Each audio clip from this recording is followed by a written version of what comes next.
Good evening everyone और webinar में शामिल होने के लिए शुक्रिया। 2024 का साल मार्केट पार्टिसिपेंट्स के लिए काफ़ी इवेंटफुल रहा है क्योंकि इस साल काफ़ी हेडविंड्स थे।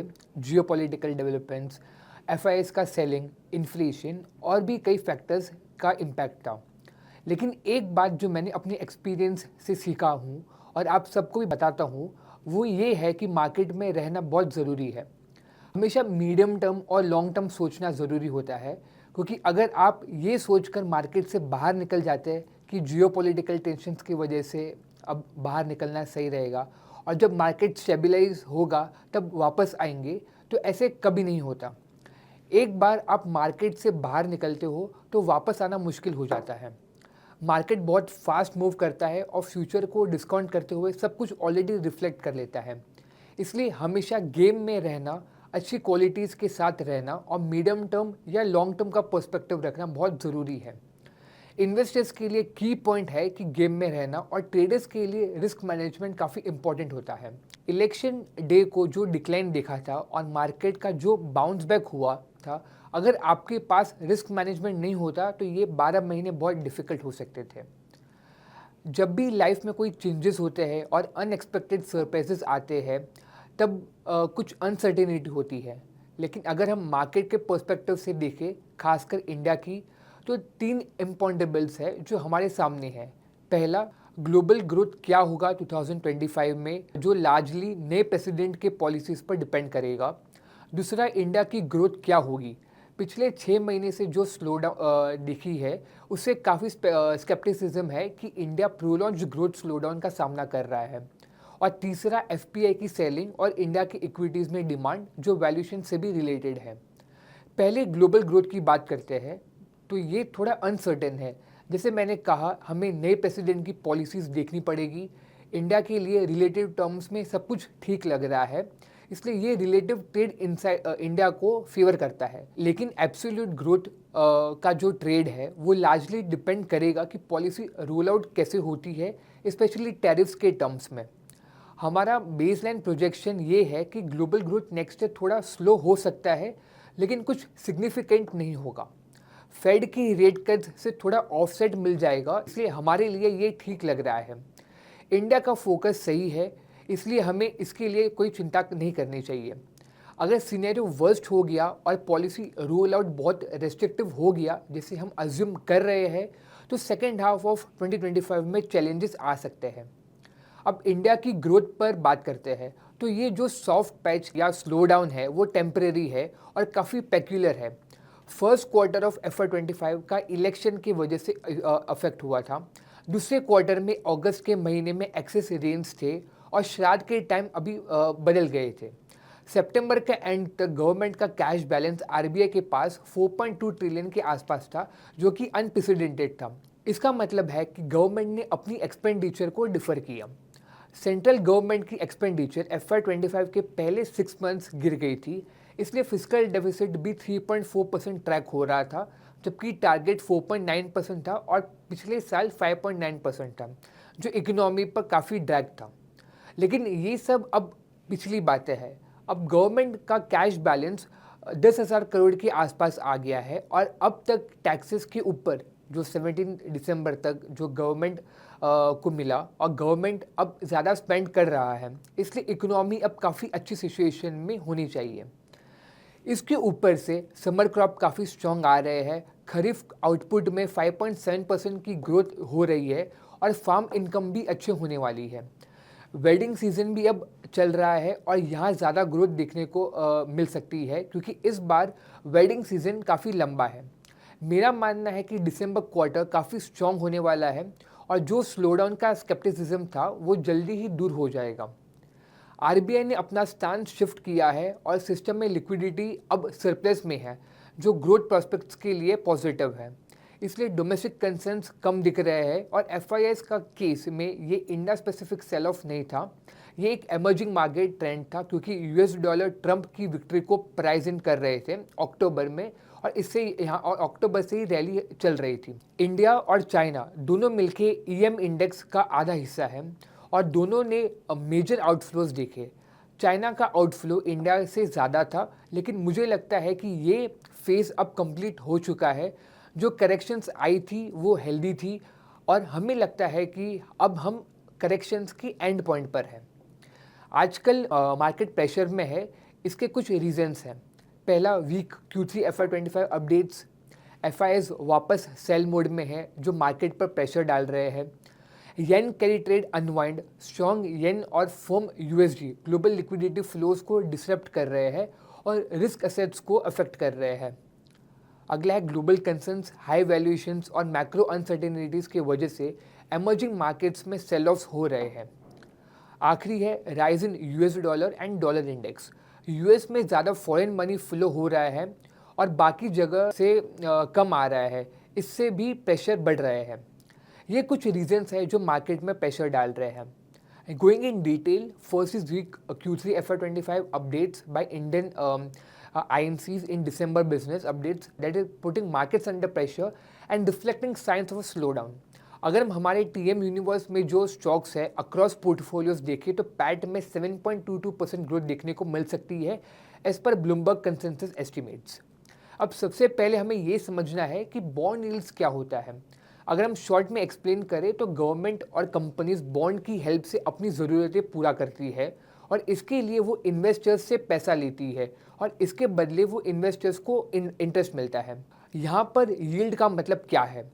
देखिए, जब भी आप बॉन्ड बाय करते हैं तब आपको जो ही रिटर्न मिलता है उससे बॉन्ड यील्ड कहा जाता है। जितने ज़्यादा बॉन्ड यील्ड होगा उतना ज़्यादा रिटर्न्स इन्वेस्टर्स को मिलेगा। Bond yields are inversely related to equities. If bond yield rises, equity falls, and it's a vice versa. Now let's see what impacts bond yield. सबसे पहले है इंटरेस्ट रेट। यहाँ पर इंटरेस्ट रेट बढ़ने से bond की यील्ड भी increase होती है क्योंकि नए बॉन्ड्स पर ज़्यादा इंटरेस्ट देना होता है जिससे बॉन्ड का मार्केट प्राइस कम हो जाता है। उसी तरह जब सेंट्रल बैंक्स इंटरेस्ट रेट कम करती है तब बॉन्ड यील्ड कम हो जाता है और इसकी वजह से बॉन्ड प्राइसेस इंक्रीज होने लगते हैं। अगला रीज़न है इकोनॉमी। अगर हमें अच्छी इकोनॉमिक ग्रोथ चाहिए तो सेंट्रल बैंक जैसे RBI इंटरेस्ट रेट कम करती है जिससे बॉन्ड यील्ड कम हो जाते हैं और इससे बॉन्ड प्राइसेस बढ़ जाते हैं। अगला पॉइंट है इन्फ्लेशन यानी महंगाई जो पूरे वर्ल्ड में चल रही है। जैसे आप देखेंगे कि कोविड के बाद से सभी बिजनेसेस बंद थे, तभी इकोनॉमी को बूस्ट करने के लिए इंटरेस्ट रेट को लगातार डाउन रखा गया था जिससे लोन सस्ता हो जाए और इकोनॉमी ग्रो कर सके और इस वजह से बॉन्ड यील्ड भी कम हो गए थे।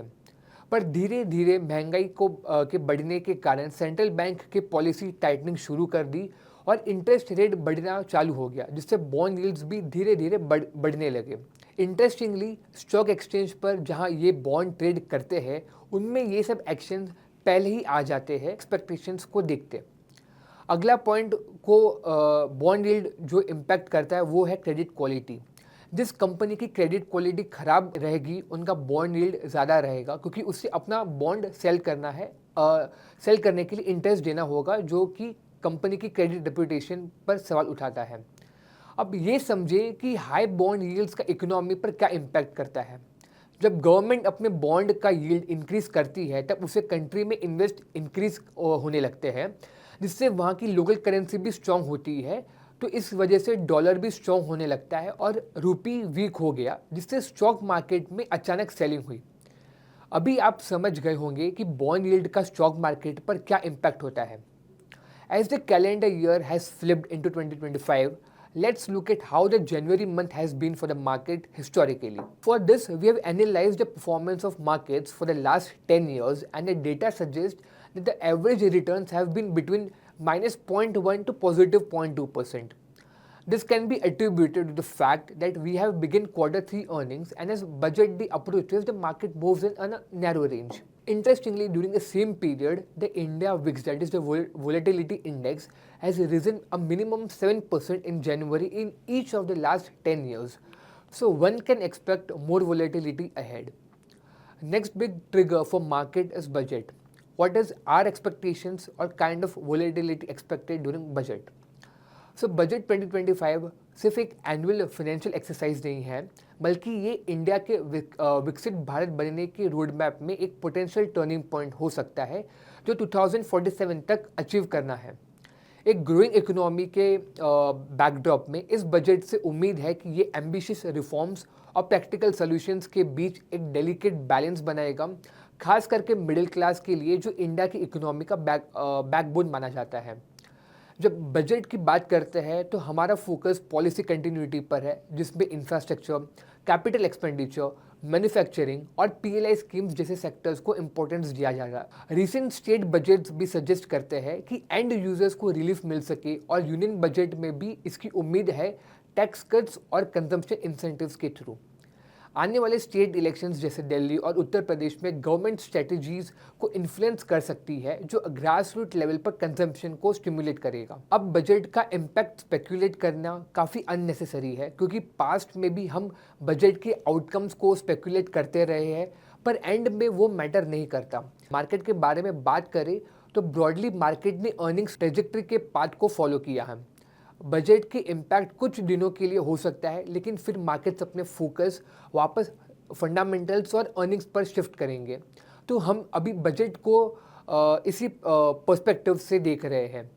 ब्रॉडर पिक्चर में देखें तो हम monthly SIP flows of around $2 billion देख रहे हैं, और जो रिटेल पार्टिसिपेशन बढ़ रहे हैं उसे डिस्पाइट एफआई आउटफ्लोज और इंडिया इकोनॉमी का स्ट्रॉन्ग प्रोजेक्शन के हमें लगता है कि Indian equity markets long run में अच्छा परफॉर्म करेगा, दो शॉर्ट टर्म में कुछ प्रेशर हो सकते हैं। अगर हम बजट डे की वॉलेटिलिटी के बारे में बात करें तो बजट के 15 डेज पहले का परफॉर्मेंस देखें तो लास्ट 5 बजट्स का एवरेज परफॉर्मेंस नेगेटिव -3% था, और सिर्फ जुलाई 2024 में ये पॉजिटिव रहा 1.24%। ये ही हम अगर बजट अनाउंसेस के 15 डेज का परफॉर्मेंस देखें, मतलब बजट अनाउंस होने के 15 दिन बाद का परफॉर्मेंस, तो लास्ट 5 बजट्स का एवरेज परफॉर्मेंस पॉजिटिव रहा है 2.3%।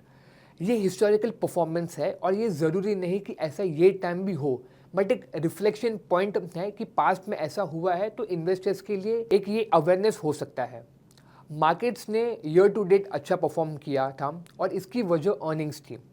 जब मार्केट की बात करते हैं कि मार्केट एक पर्टिकुलर लेवल पर है, जैसे अभी 23,200 लेवल्स पर, तब हम भूल जाते हैं कि अर्निंग्स भी सिमिलर लेवल्स पर होते हैं।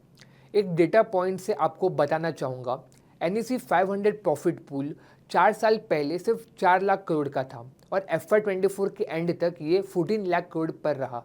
So it's almost a 39% CAGR. NSE 500 market cap CAGR is also 36%. Nifty की बात करें तो 4 year profit CAGR is 27%, और market cap CAGR is 30%. तो जब मार्केट्स पॉजिटिव टेरिटरी में होते हैं, कॉर्पोरेट अर्निंग्स भी सेम परफॉर्मेंस रेप्लिकेट करता है, जीडीपी भी ऑल टाइम हाई पर है, और अगले 2-3 साल में भी कॉर्पोरेट अर्निंग्स की कैगर ग्रोथ 15 से 16% की उम्मीद है। शॉर्ट में एक्सप्लेन करें तो मार्केट ने over the time corporate earnings को इन लाइन रिस्पेक्ट किया है। जब मार्केट्स फ्लैट थे 7-8 साल FY24 से FY20, और जब हम ये पीरियड की अर्निंग्स कैगर ग्रोथ देखें तो ये हार्डली 5-6% थे, और मार्केट में भी सिमिलर कैगर ग्रोथ देखने को मिली। वैल्यूएशंस की बात करें तो निफ्टी का करंट PE 21.74 टाइम्स है। The highest PE recorded was on 18th of October 2021 when it was 33.92 times. This tells us that on a valuation front, market is not at all overbought. 1 year forward comes at 19.91 times. During the same period, EPS is expected to grow around 9 to 10%, reflecting positive sentiment. Moving to current market scenario, buying the dip strategy past में काफ़ी अच्छा काम किया है, लेकिन ये believe करना कि हर डिप बुल मार्केट में बाय हो जाएगा, ये डेंजरस हो सकता है, क्योंकि एक पॉइंट के बाद मार्केट रिवर्स भी कर सकता है, और जब रिवर्स होता है तो वो अनाउंस नहीं होता। इनफैक्ट डाउन डेज ज़्यादा स्ट्रॉन्ग रहता है, जैसे अभी हम देख रहे हैं वोलेटिलिटी, जो ये इंडिकेट करते हैं कि मार्केट में एक बैटल चल रही है बिटवीन डोमेस्टिक लिक्विडिटी, वैल्यूएशंस और ग्लोबल हेडविंड्स। अब हमने क्या किया है, हमने डीप मार्केट करेक्शंस का हिस्ट्री देखा, और हमें एक इंटरेस्टिंग डेटा पॉइंट मिला। हर 2 साल में निफ्टी में 10% या उससे ज़्यादा का करेक्शन होता है, चाहे जो भी रीजंस हो। जैसे 2016 में ब्रेक्सिट रेफरेंडम था, 2018 में IL/FS क्राइसिस, 2020 में कोविड आया, 2022 में रशिया यूक्रेन वॉर, और अब 2024 में भी FII आउटफ्लोज हो रहे थे। तो जो शॉर्ट पॉइंट हम कहना चाहते हैं वो ये है कि ये मार्केट का अपना तरीका है एक्सेस और वीक हैंड्स को फ्लैश आउट करने का, लेकिन फिर ये भी देखना ज़रूरी है कि हर बार जब ऐसे डीप करेक्शंस हुआ है तो अगले 12 से 15 महीनों में मार्केट ऊपर गया है और एक नया हाई उन्होंने बनाया है। अगर हम FY26 के नंबर्स देखें तो हम निफ्टी के लिए अप्रॉक्स 1200 का EPS एक्सपेक्ट कर रहे हैं और अभी वो 19.91 टाइम्स FY26 अर्निंग्स पर ट्रेड हो रहा है। इसलिए हमारा बिलीफ ये है कि ये वक्त है जब आपको थोड़ा करेजियस होना पड़ेगा और एक्सेस लिक्विडिटी को मार्केट में डिप्लॉय करना होगा। आपको 3 से 6 महीने पेशेंस रखना होगा। इन्वेस्टर्स को उनके पेशेंस के लिए रिवॉर्ड मिलने वाला है, क्योंकि इंडेक्स खुद 10 to 11% से ज़्यादा रिटर्न्स दे सकते हैं और इंडिविजुअल स्टॉक्स से ज़्यादा रिटर्न्स मिलने की उम्मीद भी है। फिस्कल डेफिसिट का चार्ट आपके स्क्रीन पर है। ये अच्छा भी कहा जा सकता है और बुरा भी। ये अच्छा तब होता है जब डेफिसिट का लेवल ज़्यादा नहीं होता और गवर्नमेंट इससे इकोनॉमिक ग्रोथ को स्टिमुलेट करने के लिए यूज़ कर सकती है और देश के लॉन्ग टर्म डेवलपमेंट पे इन्वेस्ट कर सकती है। दूसरी तरफ ये बुरा तब होता है जब डेफिसिट बहुत ज़्यादा हो, क्योंकि इससे अनसस्टेनेबल डेट लेवल्स हो सकते हैं। बैंकिंग सेक्टर की बात करें तो पिछले 1 साल से बैंकिंग सेक्टर में काफ़ी तेज़ी से लोन ग्रोथ देखी जा रही थी, जो पहले 15% का अराउंड स्टेबल थी। अब अगर हम रिसेंट 2 फोर्टनाइट का डेटा देखें तो दिसंबर तक ये अराउंड 11.16% YY ग्रोथ के साथ 177 ट्रिलियन हो गया था। 15% से डायरेक्टली 20% के आसपास तक रिडक्शन प्राइमरीली क्रेडिट ग्रोथ में स्लोडाउन की वजह से हुआ है, जो अपने रीसेंट पीक्स से नीचे आ गया है। इसके पीछे कई रीजंस है, जैसे RBI ने अनसेक्योर्ड लोन्स और NBFCs को लोन पर रिस्क वेट्स बढ़ा दिए हैं और बैंक्स को अपना elevated loan to deposit ratio कम करने का डायरेक्टिव भी दिया गया था। Talking about the corporate earnings slide, ये कॉर्पोरेट अर्निंग्स क्यों इम्पॉर्टेंट है ये मैंने स्टार्टिंग में ही आपको एक्सप्लेन किया। ग्राफ्स के अकॉर्डिंग अगर आपको एक्सप्लेन करूँ तो अगर हम निफ्टी के PE की बात करते हैं तो निफ्टी PE से पता चलता है कि मार्केट की वैल्यू क्या है, वेदर इट इज़ प्रीमियमली वैल्यूड और it is available at discount. और निफ्टी EPS ग्रोथ देखे तो 2006 से लेकर 2012 तक ये टाइम EPS ग्रोथ जो कॉर्पोरेट अर्निंग्स ग्रोथ जो है इंडिया का, वो काफ़ी तेज़ ग्रो कर रहा था 12% एवरेज, एंड ये गिर गया था FY12 के बाद से FY19 से FY20 तक, जब ये average corporate earnings growth 4 to 5% around आ गया था। But since pandemic corporate earnings have improved and it has even surpassed the previous levels. And अभी का लेवल्स की बात करें तो Nifty P is back around 21.74 times, जो इसकी लॉन्ग टर्म 30 इयर्स का एवरेज है, उसके मीडियम पर है। सो ओवरऑल ये बोल सकते हैं कि हमारा मार्केट्स हाईली ओवरवैल्यूड नहीं है, and that gives us the confidence that from year on there is stability in the market despite external shocks. Corporate earnings growth will support the upward trajectory as well. Capacity utilizations की बात करें तो जो latest data है वो Q1 FY25 का है, वो अवेलेबल है। अगर हम देखें तो पिछले कई क्वार्टर से हमारे इंडस्ट्रियल्स की कैपेसिटी यूटिलाइजेशन थोड़ा कम हुई है, जो 76.8% है, जो 76.8% से 74% तक आ गई है। हमारा मानना ये है कि इसमें से कुछ इम्पैक्ट जनरल इलेक्शंस और हीट वेव की वजह से हुआ होगा। दिसंबर GST collections touched 1.77 lakh crore, which is up 7.3% YOY. The growth was observed across all the categories, and in fact in November the numbers recorded were second highest so far since the launch of the indirect tax regime in 2017. ये national infrastructure pipeline जो USD 1.84 trillion का है, वो government की next 2030 तक का जो growth plan है इंफ्रास्ट्रक्चर पर स्पेंड करने का ये है। ये अमाउंट इंडिया के करंट GDP का ऑलमोस्ट हाफ है। सो गवर्नमेंट काफ़ी फोकस कर रहे हैं इंफ्रास्ट्रक्चर में, स्पेशली ट्रांसपोर्टेशन सेगमेंट में, in order to link the sea ports, the cargo and freight movements, ताकि फैक्ट्री से कंज्यूमर तक प्रोडक्ट्स कम से कम डिलीवरी साइकिल में पहुंच सके, which we believe is very positive. Now manufacturing is shifting to Southeast Asia.